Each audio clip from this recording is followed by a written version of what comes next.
guys, here's a quick Alveo Vera farm. It uses all three DLC for auction not included. So that's the Spaced Out with the exuberant variants, the Frosty Planet pack, which of course the Alveo Vera are from, and the Bionic pack, which are where we get these Bionic duplicates. Zoom across the screen here. So you can follow. So essentially, how it works is we trap these guys in here. They can't leave. We input all their needs in this nice little side room over here. All their oxygen, batteries, gunk, and whatnot is all taken care of over here.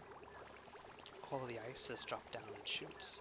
It's all fertilized by these auto sweepers, and fertilizer is brought in for the farm station.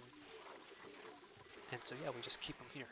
Because the main downside with using just the default plant is that you need to use dupe labor, and that's very cumbersome. But if we can dedicate it to people, we could actually get crazy efficiency out of this. And the exact numbers will all be in the description. That way I can change them if I'm wrong. But it's pretty insane when you put it into practice. So here we have 840. This represents the amount of ice that these 28 plants consume each cycle.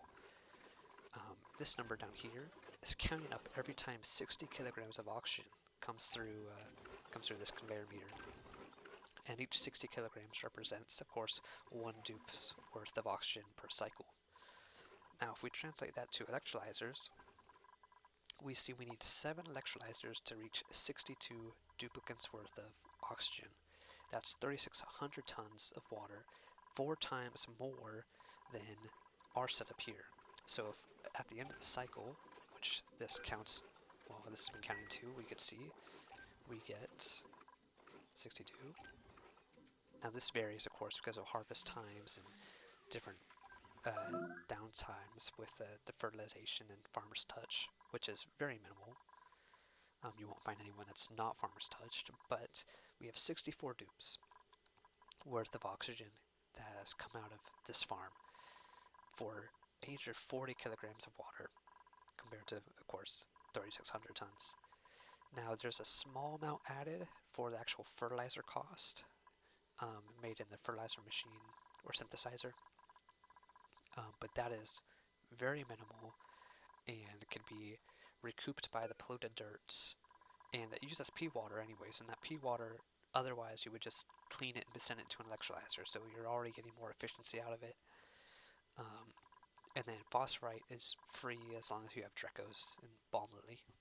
Balm Lilies, of course, don't take anything they just grow. So yeah, I mean, that's essentially it. You keep them in lead suits with rad pills, and they'll never die. Or, sorry, I should say, they never get irradiated. And this is, of course, dev mode. So I took some liberties. I didn't put in the cooling system. I just put in tons of cold ice. But of course, you can take this design however you want. And I guess just for fun, here's the decor. Just all carpeted tiles. There's no pixel packs. Radiation has to be above 250 every tile. These are, of course, uranium hydroponics and uranium mechanized airlocks. So, I mean, yeah, that's the basis of it. And if you have any questions, just leave them in the comments, because I'll answer them there. The same old. And yeah, thanks.